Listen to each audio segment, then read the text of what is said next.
మనము నగరవనము ఫారెస్ట్లో ఉన్నాము. నగరవనం అడవిలో కడపలో. ఇది ఒక న్యాచురల్ ఫారెస్ట్. ఇక్కడ చూడొచ్చు న్యాచురల్ ఫారెస్ట్. ఇందులో నుంచి కొమ్మలు రెమ్మలు కింద పడడము అది చాలా సర్వసాధారణము. ఇప్పుడు మీరు ఇక్కడ గమనిస్తే ఈ బ్రాంచెస్ అంటే కొమ్మలు ఉన్నాయి కదా, వీటికి చూడండి టర్మైట్ ఎలా పట్టిందో. టర్మైట్ అంటే చెదలు. మామూలుగా మన ఇంట్లో పడితే దీన్ని చాలా చెడ్డగా భావిస్తాము. అయ్యో మన ఇంట్లో చెద పట్టేసింది, దానికి వెంటనే మందు చెల్లించాలి అది ఇది అని ఏమేమో మాట్లాడతాము. కానీ ఒక విధంగా ఫారెస్ట్లో చెద అనేది పట్టకపోతే మేము అడవులను కాపాడడం చాలా కష్టం. ఎందుకంటే ఇది చెద అనేది ఒక ఫారెస్ట్ ఈకోసిస్టంలో ఒక భాగము. అది ఫుడ్ సైకిల్ అంటారు దాన్ని. ఇప్పుడు ఆ కొమ్మల్ని తినడం వల్ల మనకు ఫారెస్ట్లో అనవసరమైన పదార్థాలు ఏవి పడకుండా ఉంటాయి. అలా అనవసరమైన పదార్థాలు ఎక్కువగా మనకు అక్యుములేట్ అయిపోయినాయి అనుకోండి, అప్పుడేమవుతాయి, మనకు వచ్చే వేసవి కాలంలో ఫారెస్ట్లో ఫైర్ పడినప్పుడు ఈ డ్రై మ్యాటర్ అంతా కూడా అగ్గి పట్టుకొని మొత్తము అడవులన్నీ కాలిపోతాయి. దాన్ని మనం కంట్రోల్ చేయడం కూడా చాలా కష్టం. ఎందుకంటే ఇక్కడ మనకు వాటర్ అనేది ఉండదు.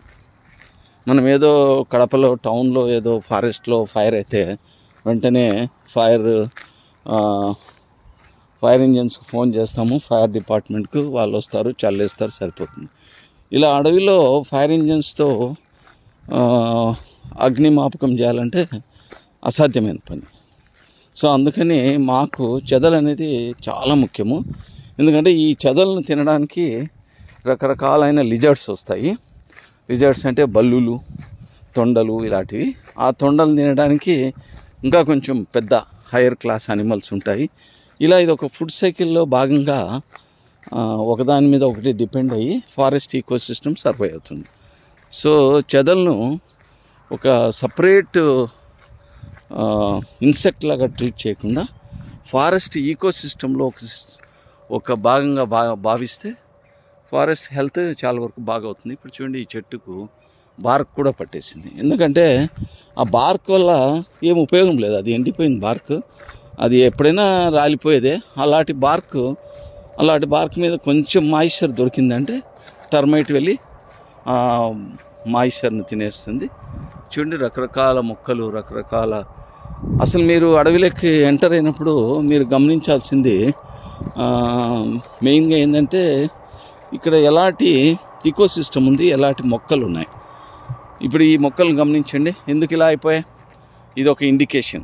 ఎందుకంటే ఈసారి సఫిషియెంట్గా వర్షాలు రాలేదు.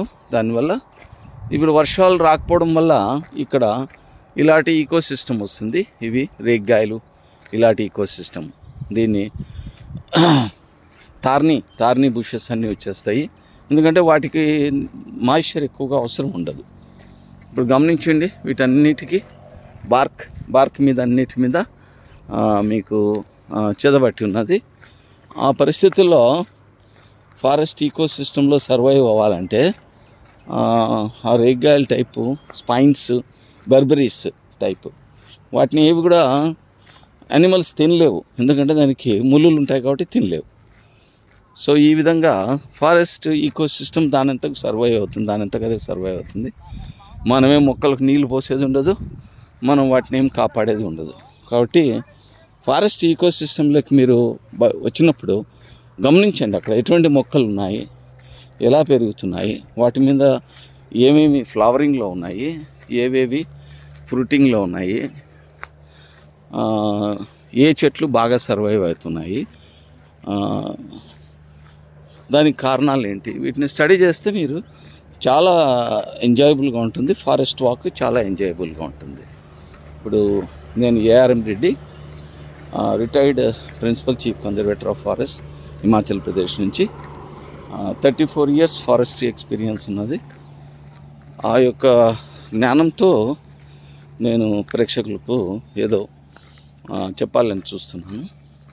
ఏదైనా ఒక ఏరియాని మనము ఏమి చేయాల్సిన అవసరం లేదు, దాని చుట్టూ ఇలా కంచె వేసేస్తే ఇప్పుడు నగరవనంలో అలాగా ఆటోమేటిక్గా మిగతా చెట్లన్నీ కూడా సక్సెస్ఫుల్గా గ్రో అయిపోతాయి, సర్వైవ్ అయిపోతాయి. ఇక్కడికి వచ్చేటప్పటికి మనకు ఏదో స్మెల్ వస్తున్నది, జంతువు చనిపోయిన స్మెల్. అంటే ఇక్కడ ఏదో కిల్ అయిందనమాట. అంటే ఒకదాన్ని ఒకటి ఏదైనా చంపి పడేయడము ఇలా జరుగుతుంటాయి.